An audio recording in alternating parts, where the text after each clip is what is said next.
Are the additions of Pacioretty, Edmundson, and Tom Wilson's new deal enough to make the Caps competitive in the Metro?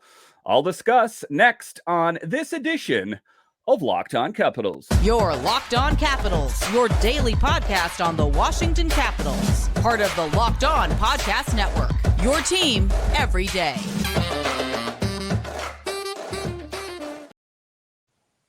Well, hello and welcome into this edition of Locked On Capitals.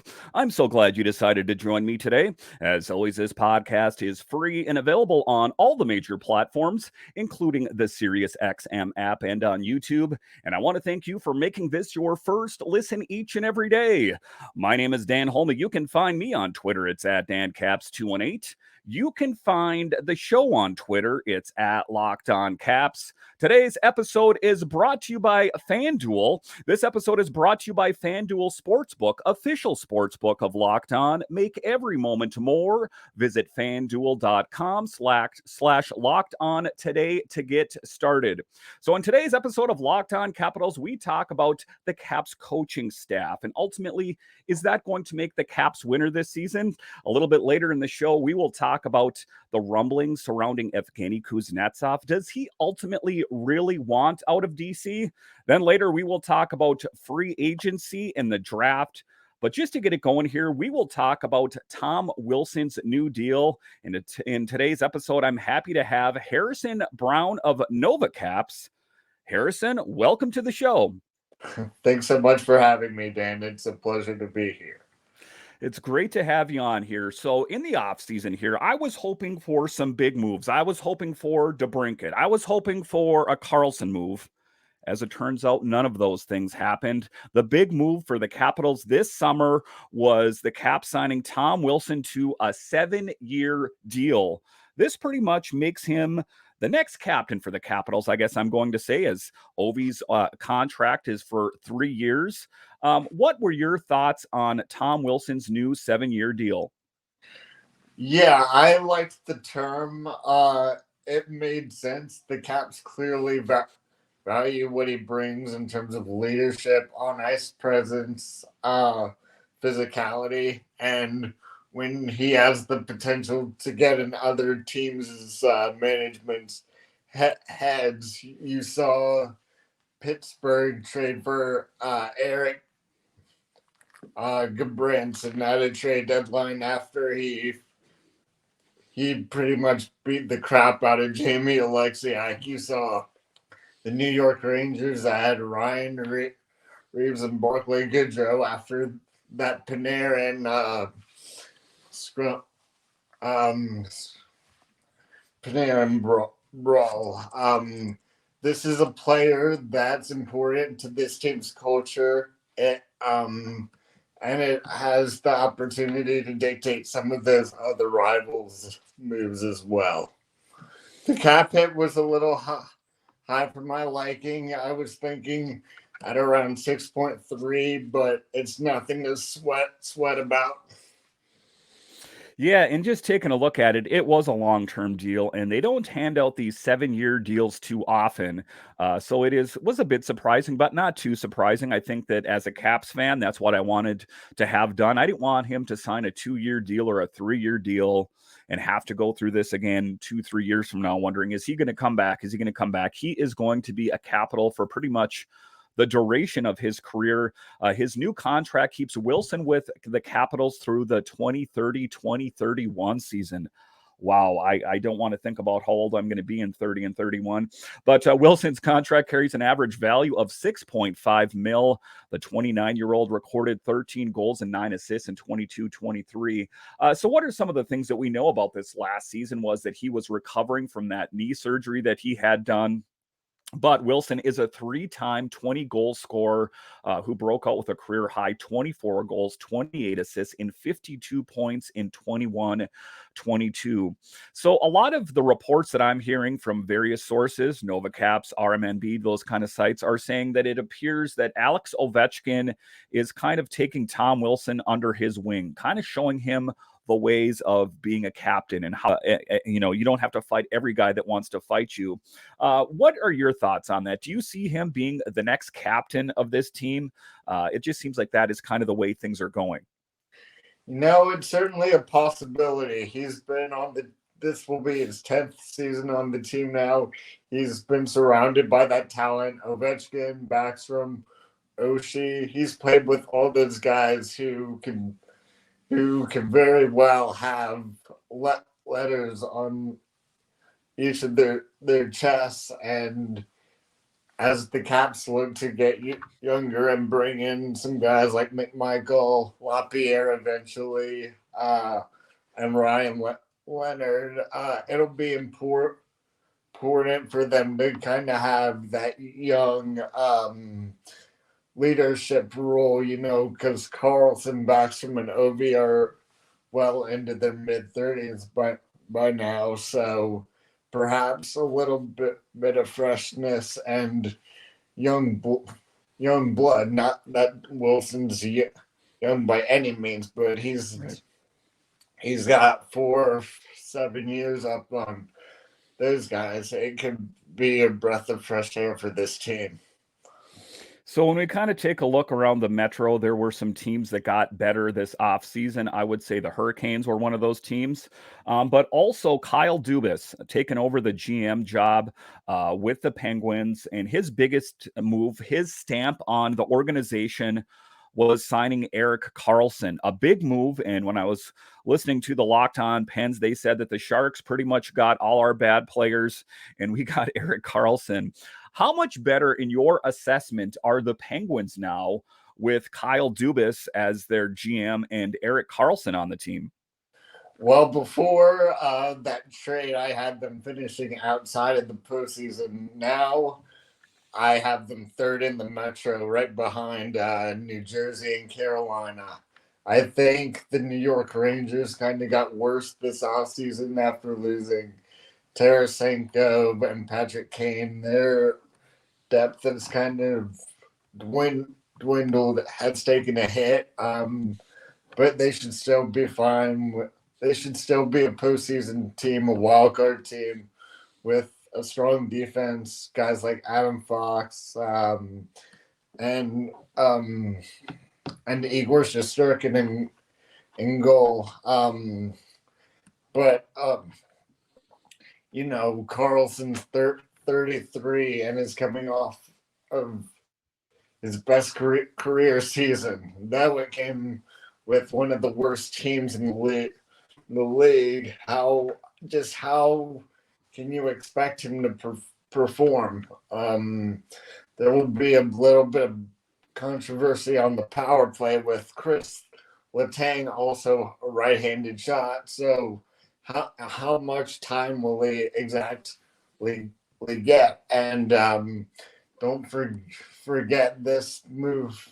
Well, this move might look good for this year, but Karlsson's got 4 years left, and Pittsburgh's paying him at $10 million per. So eventually, it may look like a good deal today, but eventually this could end up costing them big time. And not to mention, they didn't give up too much, but they still parted with the first round pick. I mean, right. That's probably worse off for their future 2-3 years from now, and the addition should help, as well as the Riley Smith addition. But I still don't see them flirting with the New Jerseys, the Dallas Stars, the LA Kings of the league. All right, so after the break here, we will talk about the Capitals during a free agency and the draft. We'll talk about that straight ahead. Football season is about to kick off, and FanDuel is giving you the chance to win all season long. Because right now, when you bet on a Super Bowl winner, you can get bonus bets every time they win in the regular season. Just pick any team to win the Super Bowl, and you'll get bonus bets for every victory. And even if you're not that into the game that you're watching, having a little money on the game makes it that much more exciting. You can use your bonus bets on spreads, player props, over-unders, and more. So visit fanduel.com/locked on and start earning bonus bets with America's #1 sportsbook. That's fanduel.com/locked on.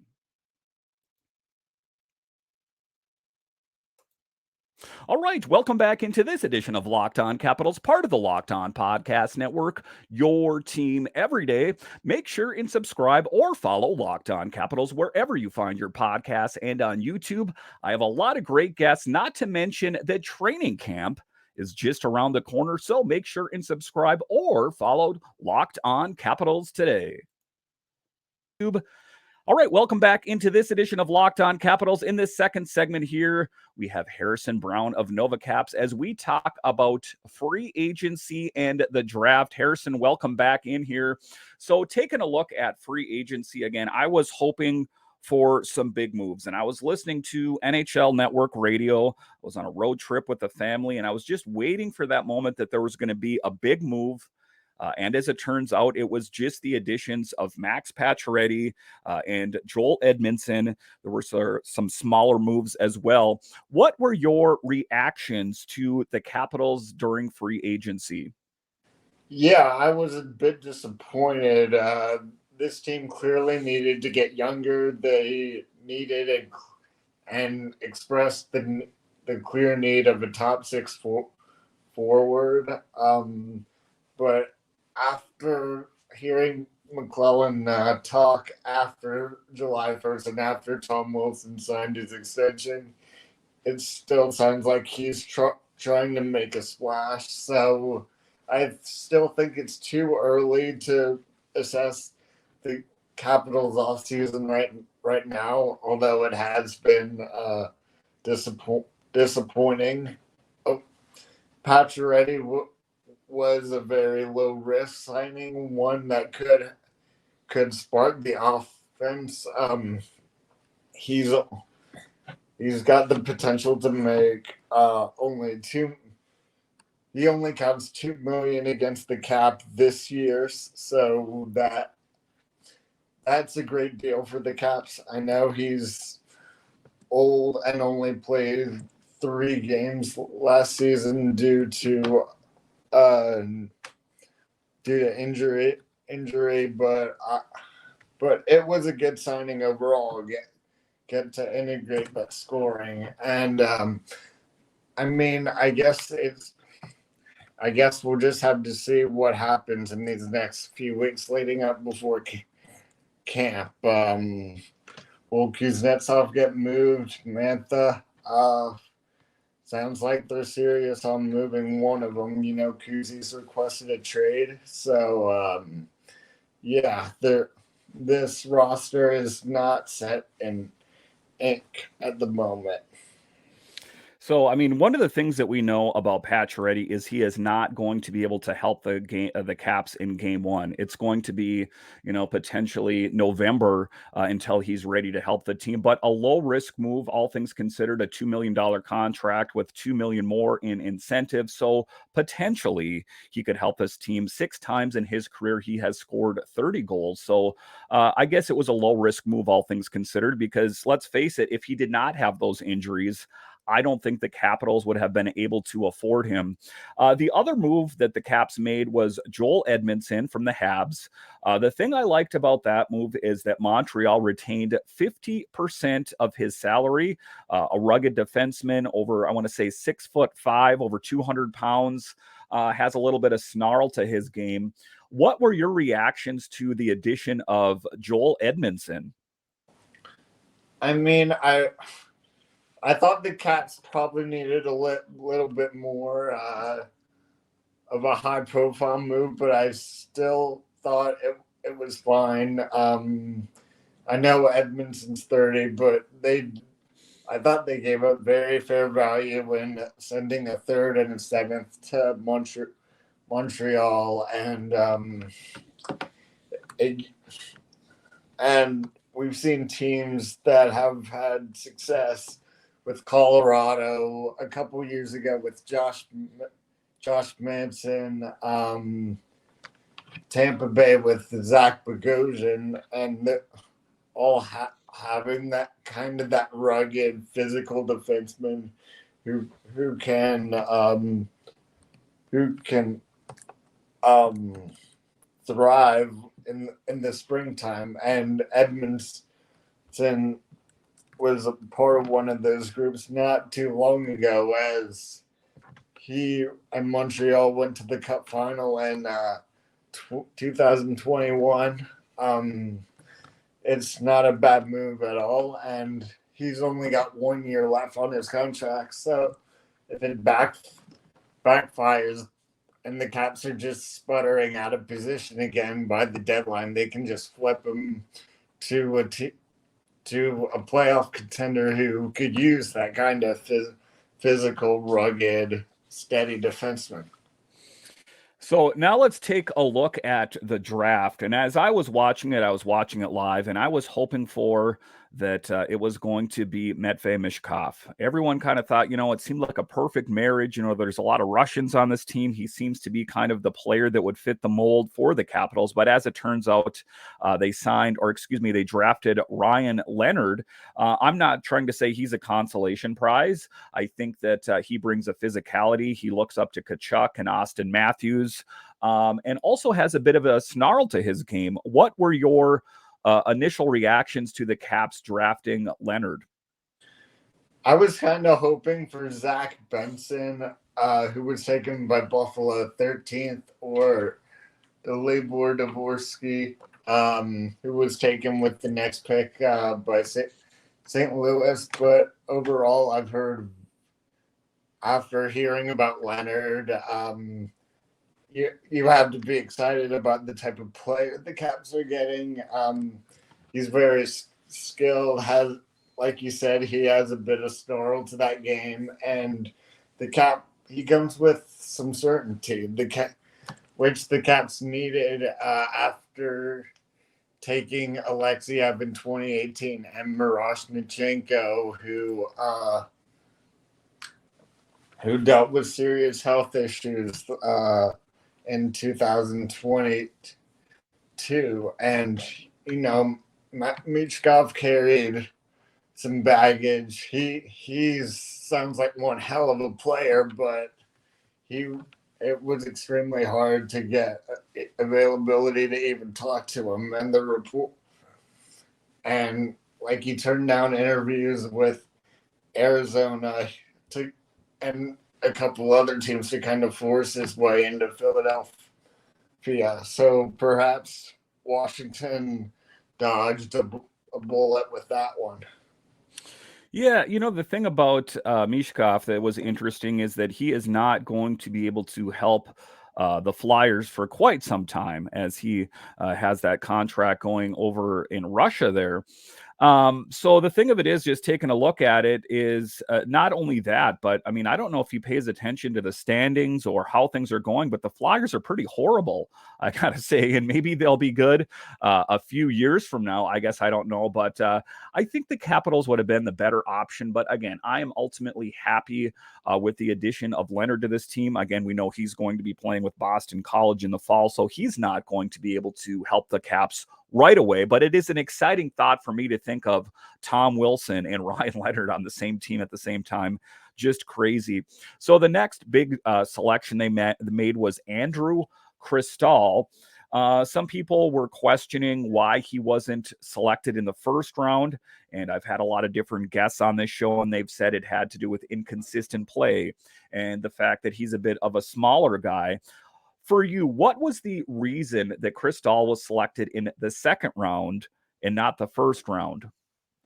I guess some holes in his defensive game, and like you said, his size. He's very good offensively, but we just saw with Daniel Sprong, he kept scoring when he was in Washington, but they kept stretching him because they couldn't rely on him defensively. And the same thing kind of happened with him in Seattle, past year as he got 20 goals or whatever, but still didn't get a qualifying offer as an RFA. With that being said, it was the second round and things got a little less uncertain. So with that ceiling, Cristall has offensively, maybe you're not risking as much. Getting a more reliable two-way player, and if you can add that much offense beyond the first round, that's one of the instances where you just have to take it and jump on it. Yeah, it's going to be interesting to see ultimately where Cristall lands. I've heard some people, including Locked On NHL Prospects, and I had Bailey from the Washington Post. They said there's the possibility he might not ever even play in the NHL. So it's interesting that you can get drafted in the second round, and there's even the potential that you might not ever even suit up for the team that you're drafted for. All right, so coming up here straight ahead, we will talk about the buzz surrounding Evgeny Kuznetsov. Does he ultimately want out of Washington? And then we'll talk about the coaching staff and Harrison's outlook for next season. We'll talk about that straight ahead. All right, welcome back into this edition of Locked On Capitals, part of the Locked On Podcast Network, your team every day. In today's episode, we have Harrison Brown of NovaCaps. So let's just kind of go next to the elephant in the room, and that's Evgeny Kuznetsov. Russian media reported earlier in the season that he wanted out of DC. Evgeny Kuznetsov said that he wanted out of DC. He kind of rebuffed that and said, I never said that. That's just social media type people trying to get clicks on their website. And then just a few weeks ago, Mike Vogel said, not so fast. You really did say that. What should the Capitals do with Evgeny Kuznetsov, considering he was drafted in the first round? And, you know, people always talk about how we needed this really solid second line center. I don't think the Capitals should be so quick to move on from Kuznetsov. Do you think it would be a good idea to give him another look under Spencer Carbery? Yeah, absolutely. You saw what Kuzi's capable of in 2018, just 2 years ago. When he's on, he's one of the best players in the game. And, you know, with his high salary for another 2 seasons, it would not be the best option to move him unless you got that fair return in a hockey trade, someone who can help the Caps now, like an Elias Lindholm or somebody like that. But Kuzi didn't really mesh great with Peter Laviolette, and the breath of fresh air coming in from a new coach could really help him. And if it doesn't work out, the Caps can reevaluate in mid-December or some point. But in order for there to be a market for him, Kuznetsov has to get off to a good start. Yeah, he was good. He was good last year, but not to the degree we're used to, and certainly not worth an $8 million cap hit. So if he really wants to go, he needs to get off to a good start in the first 6-7 weeks of this season. Yeah, I mean, I think he would be best served to try to play his best game. He has said that I could be one of the best players in all of the NHL. I just don't want to put in the work. kind of interesting comments for a guy that gets a sweater every night in the National Hockey League. So, being that we're talking about head coaching, the Capitals didn't get the result they were looking for last year. You could say it had to do with coaching. You could say it had to do with the myriad of injuries that the Capitals faced. But in any event, Peter Laviolette, after this season, approached Brian McClellan and said that he didn't want to come back. And McClellan said, it's good. We were kind of thinking about parting ways. I guess the truth lies somewhere in the middle. But in any event, the Capitals and Peter Laviolette parted ways, and they added Spencer Carbery. I'm excited about this move. He has a history, being that he was a head coach of the Bears and the Stingrays, and he has coached some of the players that are on the active roster, not to mention that he has killed it on every level that he's played at and had the number 2 power play in all of the NHL last season with the Toronto Maple Leafs. What are your thoughts about Spencer Carbery as the next head coach? At first, I thought the Caps needed a little more experience behind the bench. McClellan said, as long as we have Ovi and Nicky, we're gonna go for the Cup. And at first, I thought a little. You saw Colorado win with a head coach on his first NHL job, and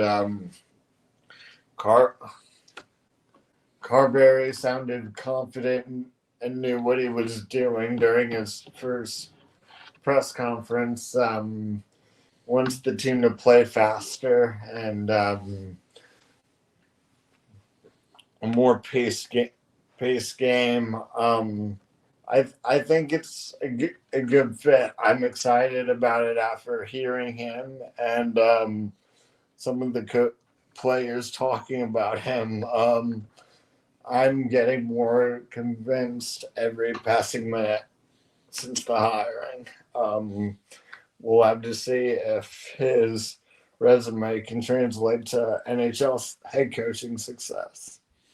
Yeah, one of the things that I like about him, he's a very intense person. Sometimes I have to look for thumbnails for these videos that I do or still shots. And every picture I see, there's veins sticking out of his neck, out of his forehead, and his jaw is clenched. He looks like a very intense coach, shall we say. So I think that might translate. I don't know if that's going to translate to wins, but he seems to bring the intensity. So let's talk about next season. It is approaching quicker than we think here. We're into August here. So just when we talked about in this episode, we talked about the additions of Pacioretty and Edmundson and Tom Wilson's new deal.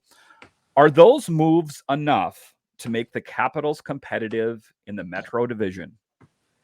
They'll definitely be competitive, but there are a lot of good teams still. New Jersey, Carolina is probably the cream of the crop. You see Pittsburgh yet even better. And both New York teams still have two of the best goalies in the game and two of the best defenses. Those are both strong teams. Columbus is, like Pittsburgh, is probably one of the winners of the offseason, but I'm still not sold on their offense. But it's going to be hard, but it's not impossible. One thing a lot of people are not talking about, which will really help, it will be hopefully a full season from John Carlson. You saw the Caps in the new year were 9 wins above 500, and when Wilson and Backstrom came back, everything kind of fell apart. So having Karlsson back full time, as well as getting some of those young guys like Protas, like McMichael, some regular time should help. It's not like this team is in deep trouble. They got some pieces there that could make this a very competitive team, but it's gonna be tough. If you told me to pick right now, will Washington make the postseason? I'd probably say no right now, but it's not impossible. Yeah, that was kind of my thoughts as well. Is if, they always talk about way early predictions. I'm going to say that if the Capitals have Backstrom and Wilson and Karlsson and they don't suffer any other major injuries, even with all those players on the team and maybe the additions of Connor McMichael or something like that, I still just see them as a wild card team at best. And I know that that is a tough thing to say, but this team hasn't got any younger. It has, in fact, even got a little bit older with the additions of Max Pacioretty. So I would love to be wrong. I would love for them to win the Metro and tell everyone on this show that I was wrong. But for me right now, kind of assessing this team, I say a wild card team at best. Listen, Harrison, I want to thank you for joining us on this edition of Locked On Capitals. Why don't you tell everyone where we can find your work? Yeah, I'm on Twitter. You can see my username below. NovaCaps, the website, of course. Yeah. All right. And thank you for joining us on this edition of Locked On Capitals. And are you a fan of other DC sports? Well, Locked On has got you covered. We have Locked On Nationals, Commanders, or Wizards. So no matter what major DC sport it is, Locked On has got you covered. My name is Dan Holme of Locked On Capitals, part of the Locked On Podcast Network, your team every day. And I'll talk to you again next time.